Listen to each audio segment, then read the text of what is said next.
Irreverent, entertaining, cool. You're listening to LA Talk Radio.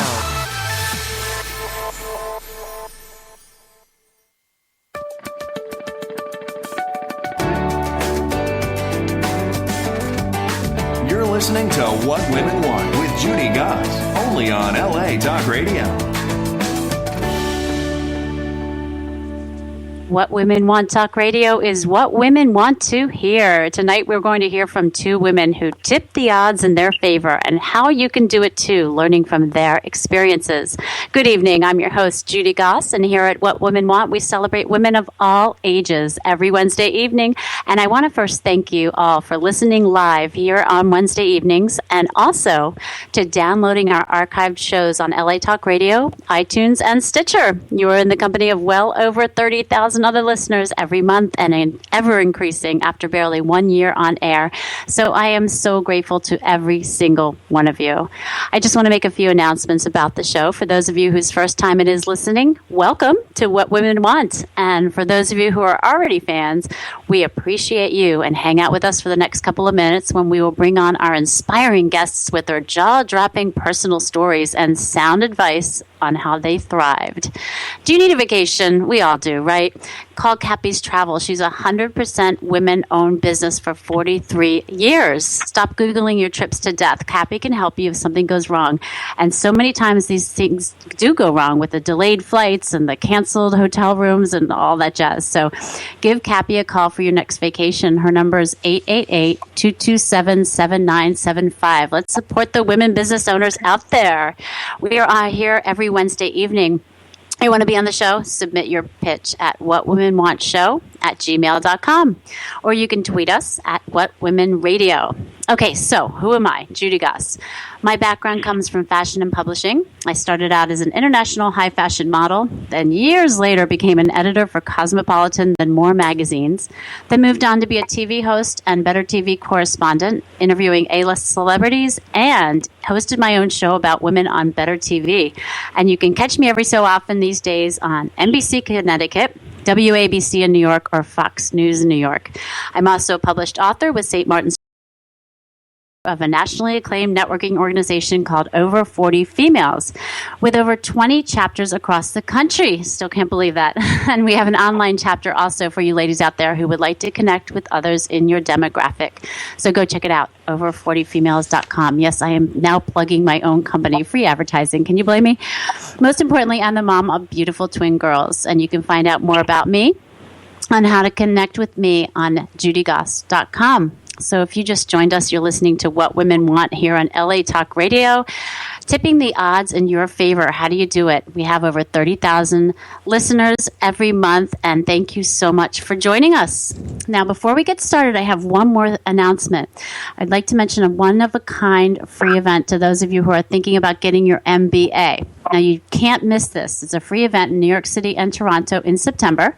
QS Women in Leadership is not only looking to give away almost $2 million, 1.7 to be exact, in scholarships, but you can also meet some of the world's top admission directors in person in one room, okay, like Harvard, Wharton Business School, New York University. Who does this? I don't know, but please go and look them up and attend this event for free. For more information, you can visit our Facebook page, What Women Want Talk Radio, and click on the top MBA post. You can register right from there for free. Okay, tipping the odds in your favor. Our guests have certainly done that with their incredible life experiences. Let's bring on the first one, Jean Criss from Jean Criss Media, which is a New York City-based experience creative services and media agency with a specialization in video production. Jean has been in the creative media and television space for over 25 years. She is known for creating customer experiences with an emphasis in driving revenue. She's also the founder of the Crisscross Bra, or I should say inventor. We're going to hear more about that in a little bit.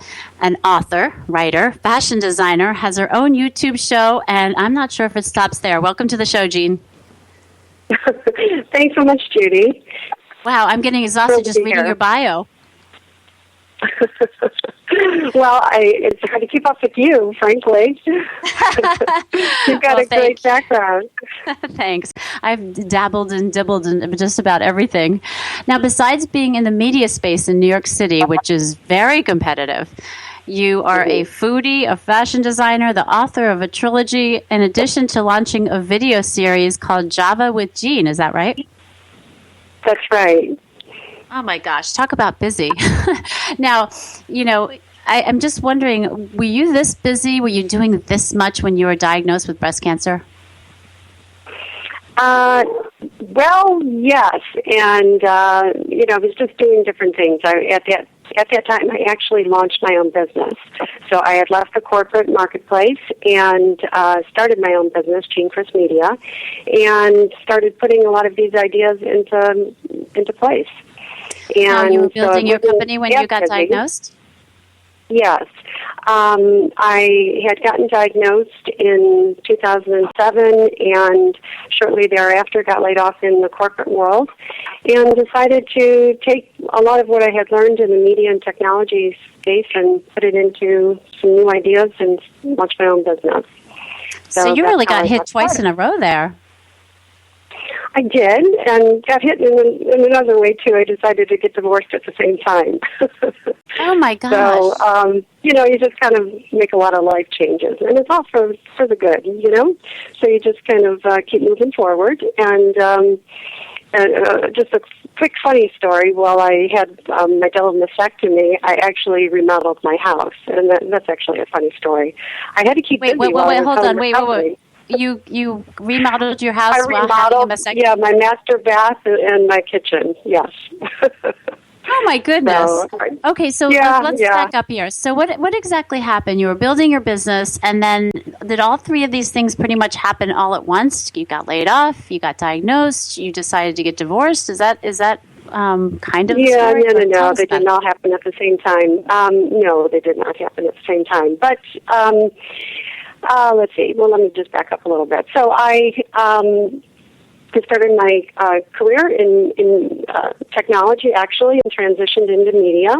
And, started in the Midwest and moved to New England and transitioned to the New York marketplace. And then was diagnosed with breast cancer.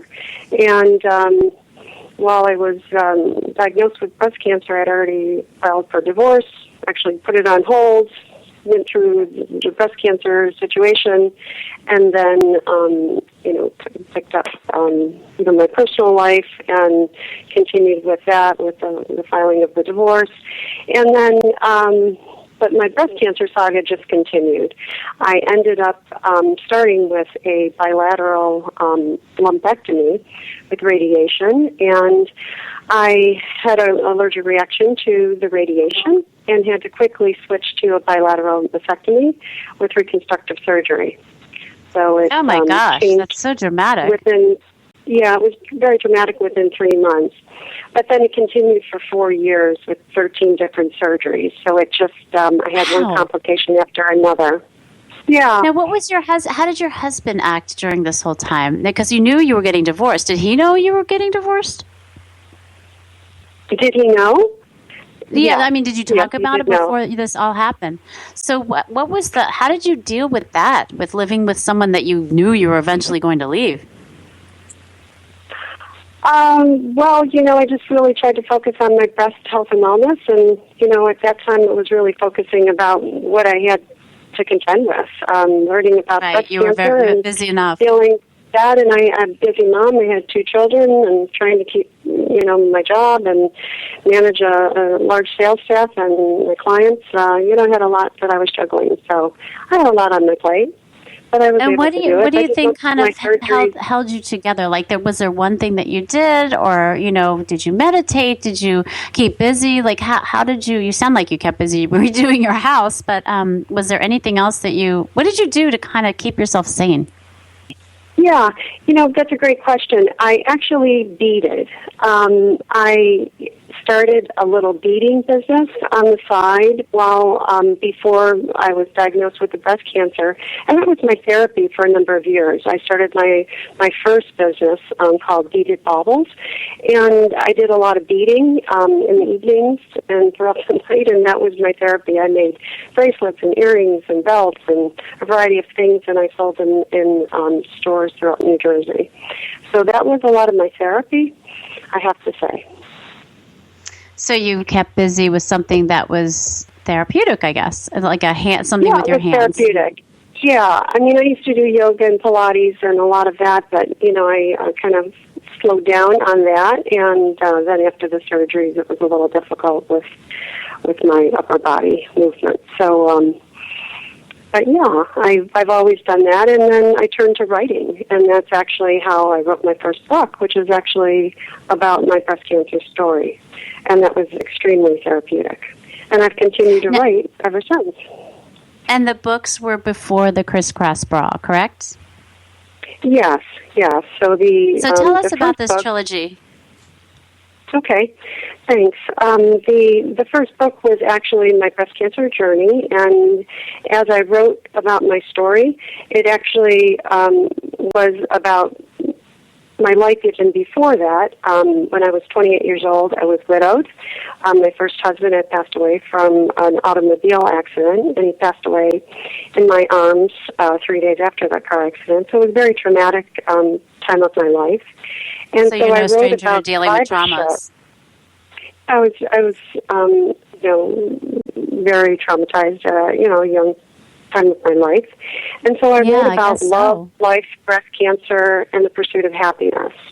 And so I wrote about my journey as a survivor beyond breast cancer, what I had done to be a young widow, and then to move forward with breast cancer. And, some of the traumas in my life. And by the time I finished writing the book on my breast cancer story, I said, I've worn so many uncomfortable bras. Someone needed to come out with a better, more comfortable bra and better looking, chic. And I said, you know what, I think I'm going to give it a try. And that's what I did. I started just hand designing a bra, and one thing led to another, and I actually designed it, pitched it, brought it, shopped it around, and talked to plastic surgeons, breast surgeons, etc., and said, what do you think about this concept? What do you think about a bra that would look like this? And did you ever consider yourself a writer or a fashion designer before you got into these careers? A writer, yes. My business degree is in communications, so yes to that. A designer, no. I've just always had a passion for fashion. Mm-hmm. And obviously what inspired you was your 13 surgeries and going through everything that you did. Now, I would love that everybody listening realize what we're saying here, because, you thought you were going one way, and you were inspired by a traumatic situation, and now all of a sudden, you did your research and you came out with this incredible invention, the Crisscross Bra, and, I just feel like that people listening, I hope that they'll be inspired to kind of take whatever they really want to do or an idea that they have and just go for it and do it, because you didn't have any background in this, correct? That's right. I didn't have any background in it. I've done all of my own market research. I've done all of my pre-post production. I'm right now about to go into production with the product. I did my own development of the prototype, the design, everything. I mean, I'm learning things about grading and templates and, things that I never knew about when designing intimate apparel. And it's very exciting, but what I was able to do was apply my media and technology background from sales and marketing to a different industry. And so that was the easy part for me. But, just learning a brand new industry is something I just jumped right into. And that now is so admirable. And you have a prototype and go ahead. Yeah, and now I'm going to be blogging, I just want to say, in the intimate apparel industry, and I just, announced it for a couple leading intimate apparel publications. So, yeah, I've kind of taken a twist with my career and really applied it in a different way. Good for you. Now, the Crisscross Bra, it's a compression type of bra, correct? Yes, most Can you tell us how it works? women and men need to wear more of a compression bra post recovery, right after your surgeries. So it actually my bra, helps you heal, not just make you comfortable, but it actually helps you heal. Is that right? Yes, that's correct. That is fantastic. And you had a fashion show even highlighting this bra, too, I saw on Facebook. Yes, I have a website. It's Criss-Cross, and right now it's just the prototype that's displayed. And the fashion show was in October last year. We launched it in Soho, and it was just a couple of the styles. And a few of the prototypes that were announced were basically the first design of over 20 different patents that I have designed and are going to be under development. I also have developed a men's vest as well, because men have breast cancer as well. So there's going to be some other types of designs that will be rolled out as soon as we get into manufacturing. Good for you. And you know what? They're very chic looking. I was very impressed when I looked it up. They're, it doesn't have the typical definition of what you would think a bra has. They're really beautiful and they look comfortable. And I think it's terrific that you're really, invented something that helps heal also, and not just is comfortable and looks good. So that's terrific. Congratulations. Well, thanks, Judy, and I'm looking forward to the next phase in this whole process. Absolutely. I'm sure there's going to be a lot of phases. If I know you at all from talking to you, I'm sure there's going to be many more phases that you're going to come through, and good for you. Let's bring on our next guest. Please stay on the line. Jennifer Laverne, have you ever had your life all planned out, then things just kept hitting you right and left and knocking you down? Well, Jennifer had her life planned from an early age, and as we were talking to Jean, that doesn't exactly turn out the way you think it is. The path Jennifer was going to take was graduate, get married, have 3 children, write a few best-selling books, open an exclusive women's boutique, spearhead a charitable organization, and travel the world. Almost as soon as she entered adulthood, though, reality hit. After getting married and having her first child, her life began to unravel. Her marriage fell apart, and so began a roller coaster ride of rocky experiences. And she has taken back control of her life and is on a mission to let other women know that they too can weather any storm because they are enough. And they, she quotes, don't have to look like what they've been through, which is very synergistic with what we've been talking to with Jean. Welcome to the show, Jennifer. Thank you, Judy. Absolutely. So let's hear what you were through. You have an interesting story. It's totally different from Jean's, but the same type of nightmare with, you were younger and left with an 18-month-old baby, right? Yes, I was. On your own. Were you working at the time? On my own. I was working, and I was very happy. I married the love of my life. And I thought, okay, at age 16, I knew that I was going to get married at a certain age. I was going to have 3 children. When I had the first child, I thought, okay, we're well on the way here. Well, when she was 18 months old, my husband decided that he was not cut out for husbandhood. And he decided that it was time for him to find himself at that stage.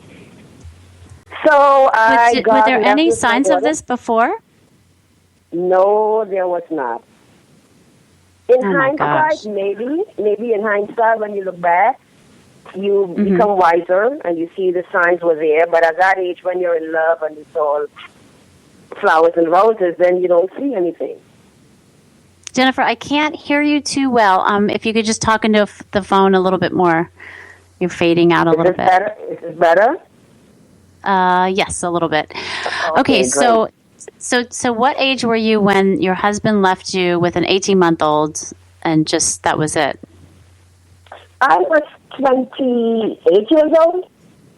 Okay. Around 28 years old, yes. And I thought everything was going to go the way that I had written it down because, they tell you, write your plans down and then they're sure to come to pass. Well, that did not happen in my case. And that was probably a big blow to you. So what did you do to, keep moving forward? What happened? What did you have to get a job? What did you do? Did you rely Well, on your family? I have been working. I was working. I was fairly gainfully employed. But what happened, I had to change careers.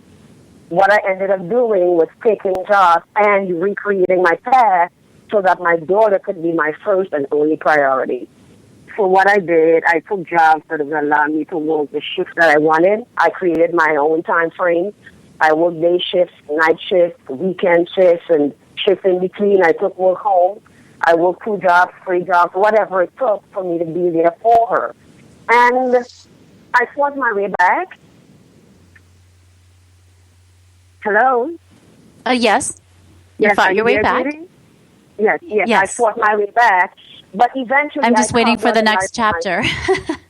Okay. Because I know there's so much more that leading up, to what happened. Yes. I fought my way back, got back on my feet, got my daughter through school, and I felt so proud of myself. I put her through a private school, elementary school, high school. She went to college. Congratulations. That's terrific. Thank you. And I did pat myself on the back a little bit. Now, after she went to college, I decided, okay, I live my life for my daughter, 100%. Now it's my time. So I set out to become a public speaker to women's organizations. And I was well on track, well on the way to get that done. And then September 11th happened. My stepfather was lost during... I'm so sorry to hear that. Thank you. And you were obviously very close to him. Yes, I was very close to him. And I'll be honest with you, Judy, I'm talking about it now and I'm getting emotional because I never took the time to grieve. I wasn't aware that being the eldest sibling and the one close to my mother, I had to make all the arrangements. I had to gather the family members from wherever they were in London, Chicago, Florida, Trinidad, where I'm from, and all the different states. And because we never found any remains of him, it was a time of no closure for any of us. So I wasn't aware at the time that while I was going through the motions, I should have stopped to take time to grieve, and I did not.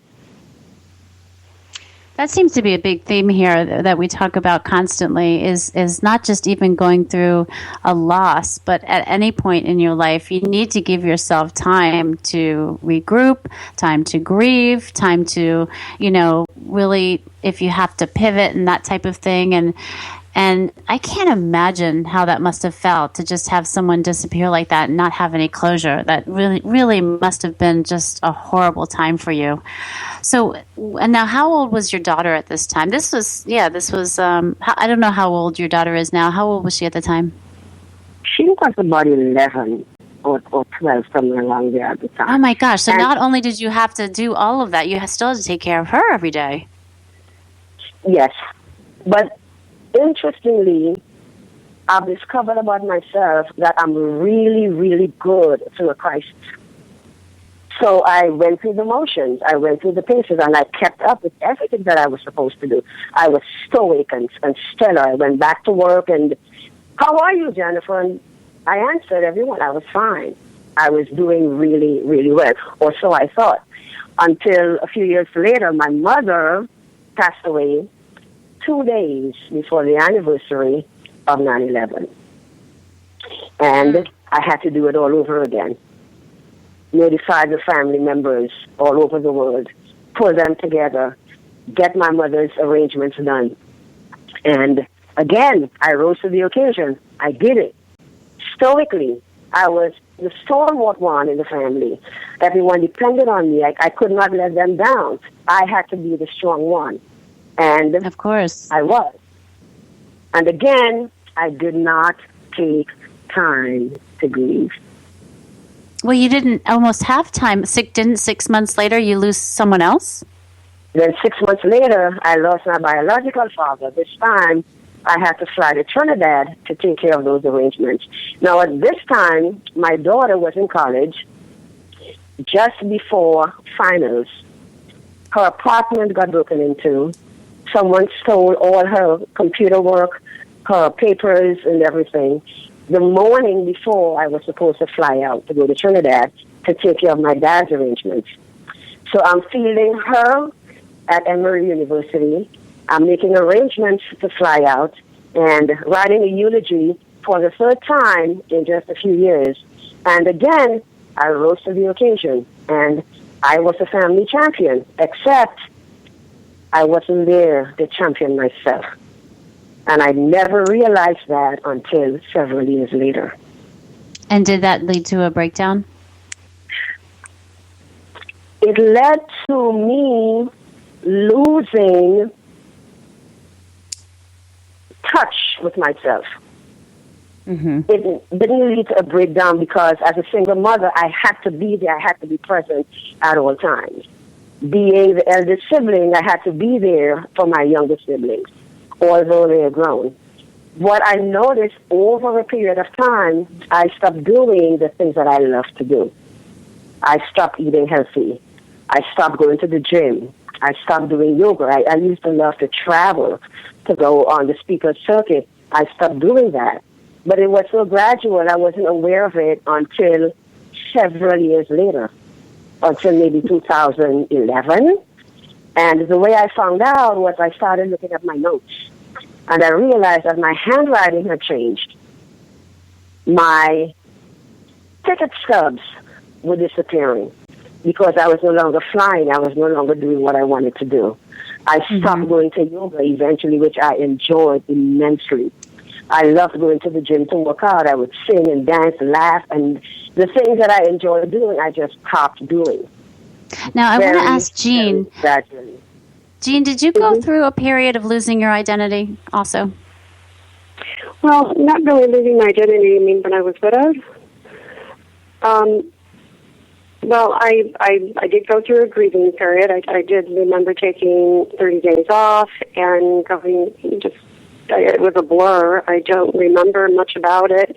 But then I just kind of went into this acceleration and put all my energy into work, and just that was my way of kind of recovering and just keeping busy and meeting with clients so that I just kept my mind busy. I was young. I remember going to a grief group, and it was at that time I was so young.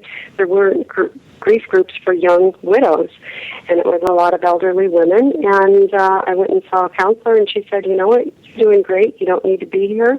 Just keep doing what you're doing." And so I stopped going, and just tried to focus on myself and eating well. I do remember having some eating problems, and ever since then, actually, I did have some eating, I don't want to say eating disorders, but since then I have had allergies to certain foods because I stopped eating meat and certain foods, and now I'm allergic for 20-some years to different food groups. And I know it probably started from back then. Jennifer, what was the turning point? How did you pull yourself out of this? That's an interesting question. I'm a very introspective person, and I had thought about this over and over and over again, and I thought, what was the turning point? What is the turning point? Now, before I got to the turning point, which was not a particular point, I experienced a series of lows. And each time I got to a new low, I said, now, how much lower can this go? And then I learned to stop asking that, because eventually life would just show me something lower. So then I decided, okay, if you keep in this vein, thinking in this vein, then you'll continue to slide very slowly but decidedly into a hellhole that you cannot get out of. So what I had to do, I had to look in the mirror, face myself, and say, self, get a hold of yourself.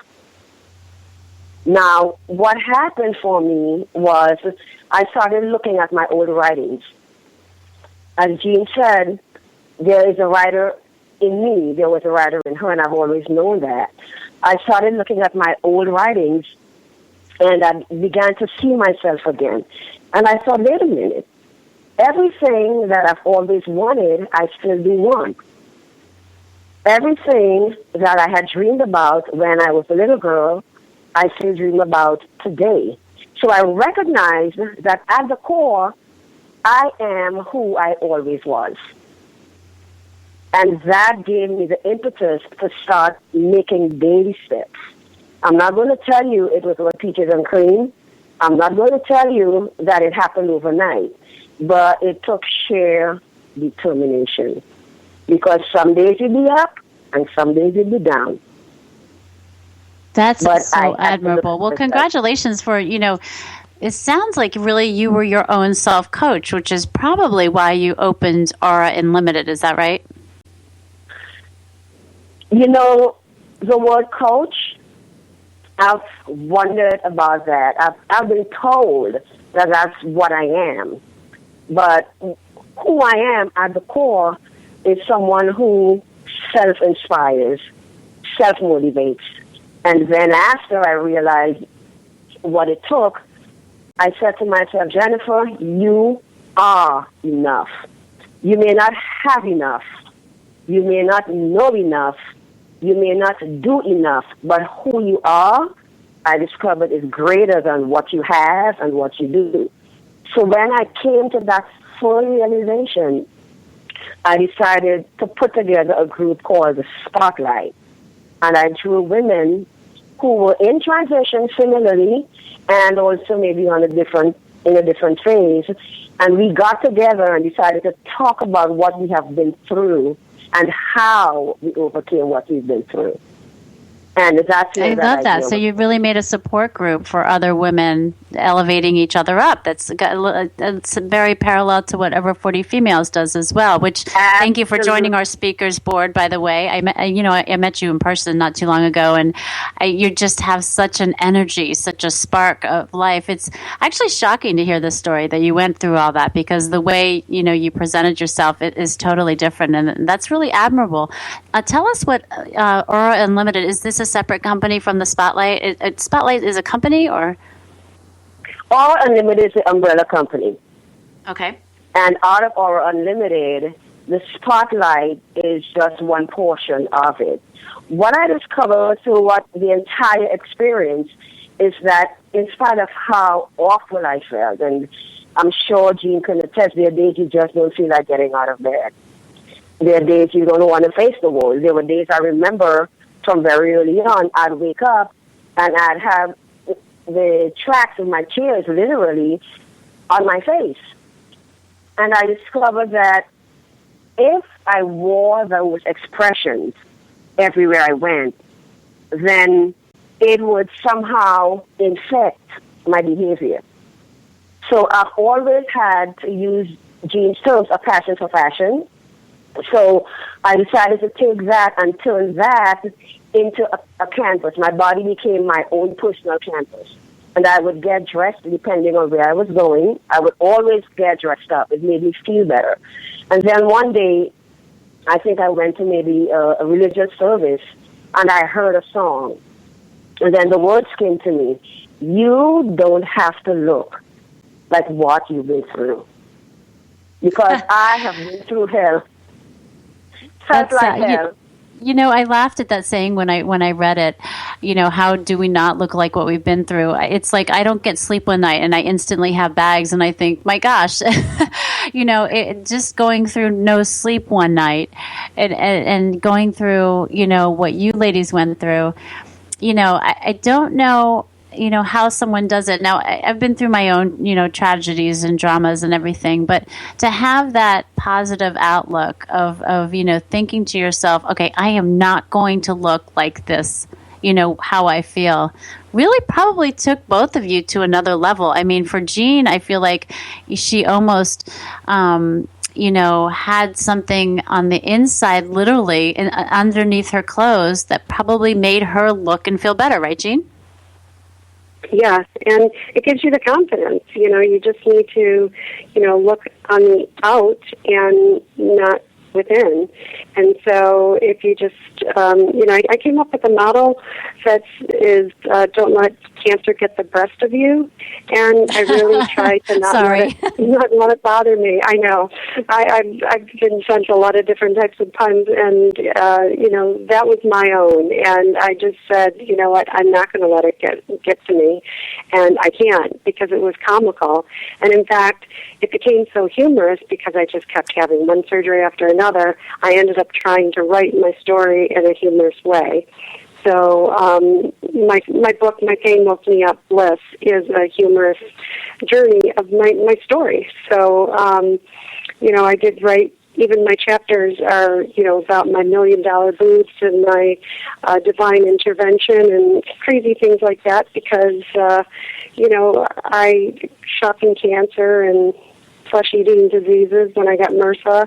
And, I tried to put a lot of levity to what I experienced because the story just kept going on and on and on. And every time I was trying to end my book and complete it, it just kept, a new chapter was beginning, and I kept jumping back into the hospital. So, That's I the just... trilogy.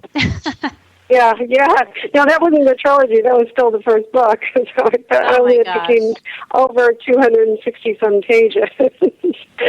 So anyway, but, I think I'm healthy now. I'm an 8-year survivor, and I'm proud of that. And, I really do focus on my best health and wellness, most definitely. I also became a board member at Susan G. Komen as soon as I was diagnosed, and I got involved there and said, how can I help you? And threw myself on television and, created PSAs and helped them with corporate sponsorship and all sorts of things, fundraising. That was my way of healing. I forgot to mention that. That really helped me get through it as well. That is terrific. Good for you. Now, Jennifer, tell us what inspired you to open Aurra, AURRA, Unlimited. I know those letters have significance for you, right? Yes, they do. This is a strange story. I'm from New York City. Go, we love strange stories here at What Women Want. It's pretty strange. I remember in the early days when I was very happy, I was on the subway on the way to work. Now, everyone knows how your body falls asleep, but you wake up automatically at your stop.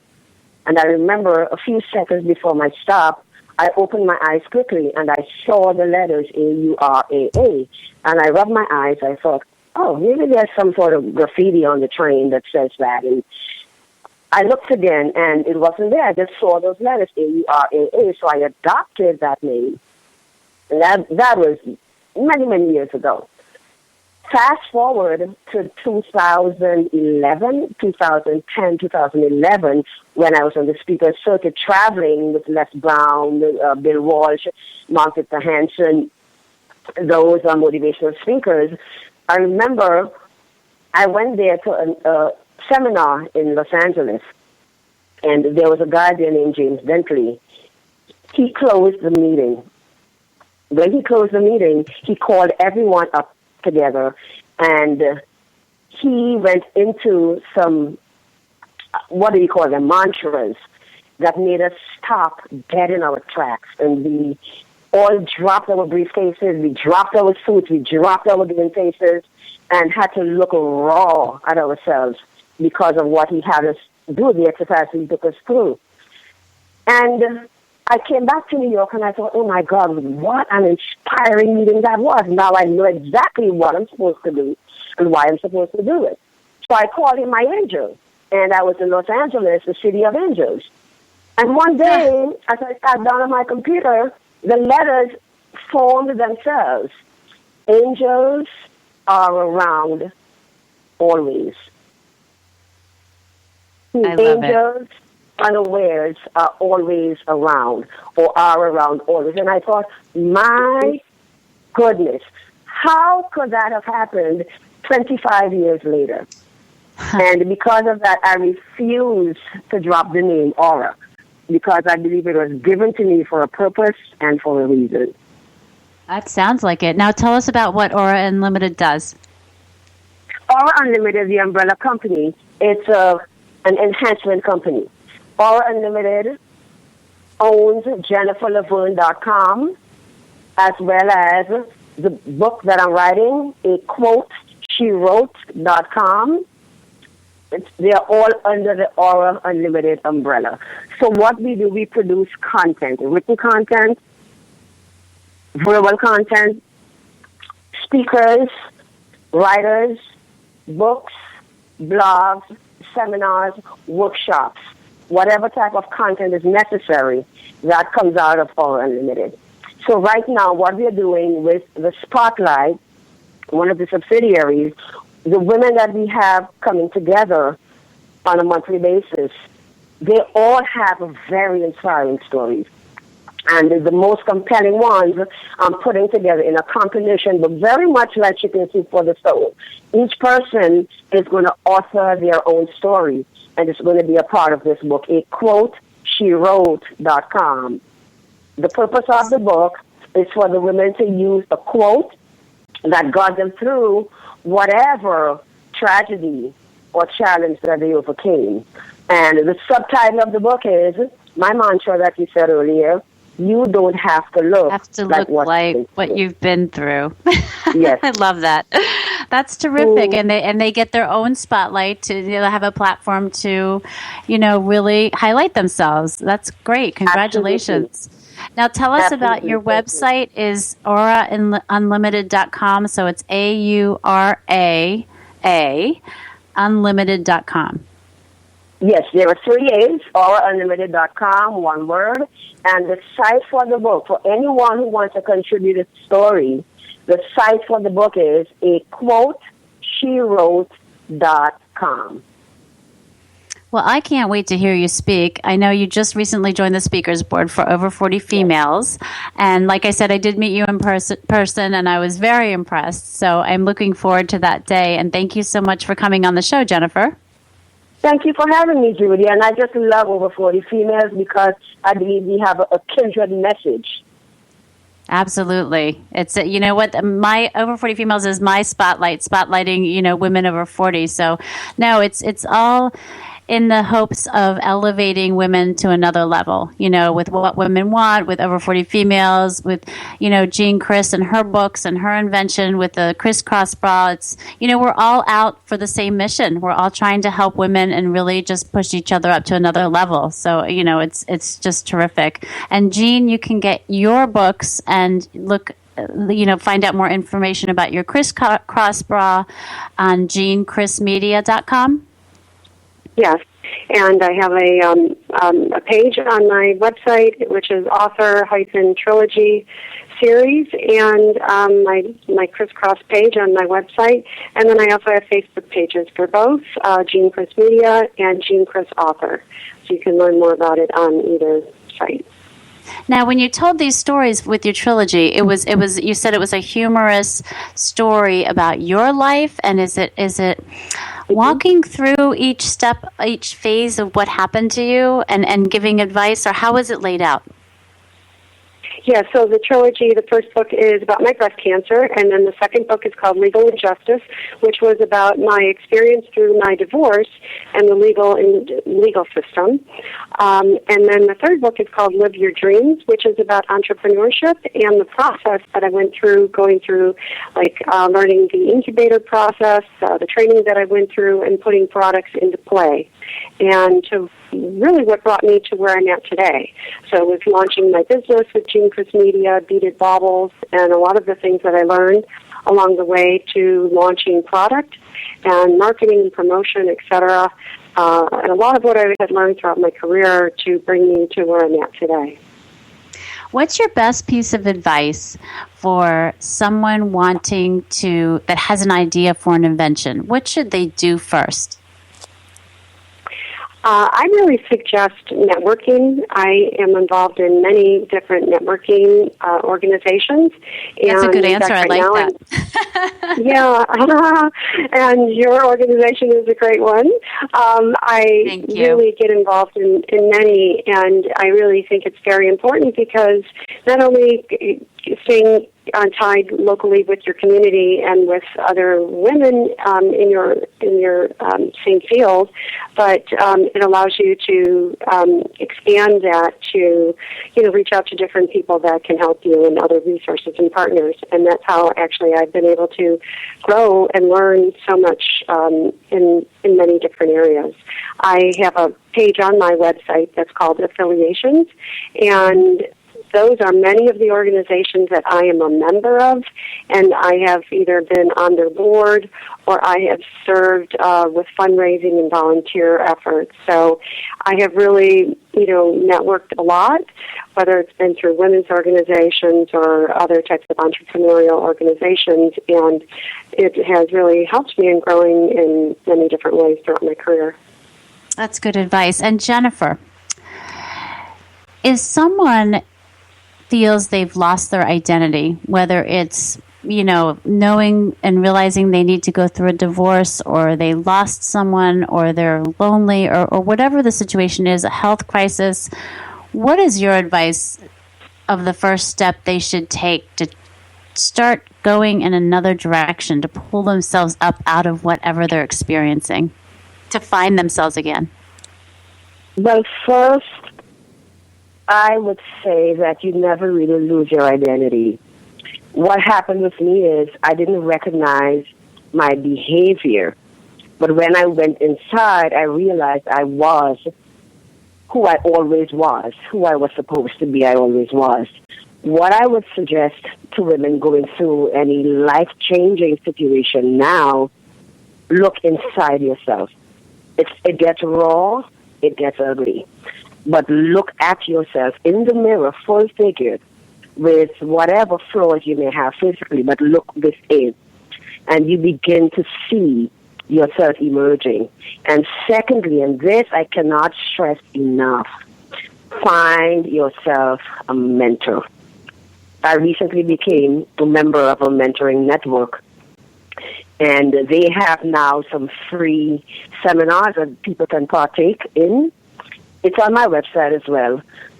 Get yourself someone who's been through it, someone who knows the ropes, someone who has already gone through what you have gone through. And this way you can shorten the learning curve and you can get on your feet a little faster. Look inside yourself and get a mentor. Great advice. Thank you so much, Jennifer. And thank you, Jean, once again. You ladies are incredibly inspiring, and I know our listeners learned so much from the show this evening. I know I did, that's for sure. And everyone, please join us next week for Finding Your Power in Being Unique. Have you ever wondered what would happen if you started singing in a band, or perhaps went back to school, or how about going into improv comedy? Or perhaps reading tarot cards. After 30 years of a corporate career, Lisa Faye can tell you that the best thing she ever did was to become uniquely different by taking improv comedy and actually performing as an improv stand-up comedian after the age of 40. And we're also having intuitive guide Pamela Horton back by popular demand. She was so popular last time that people wanted to call in again and get their readings done. So we're going to have her back. And she figured out that her intuitive talents combined with business coaching made for a successful career. So we're going to see how these ladies figured out these extreme talents that they had and how they're combining them in their careers to this date. So thank you everyone again for tuning in, and we'll see you next week. Good night, everyone. Thanks, Judy. Good night. Thank you, Judy. All the best. You're listening to What Women Want with Judy Goss, only on LA Talk Radio.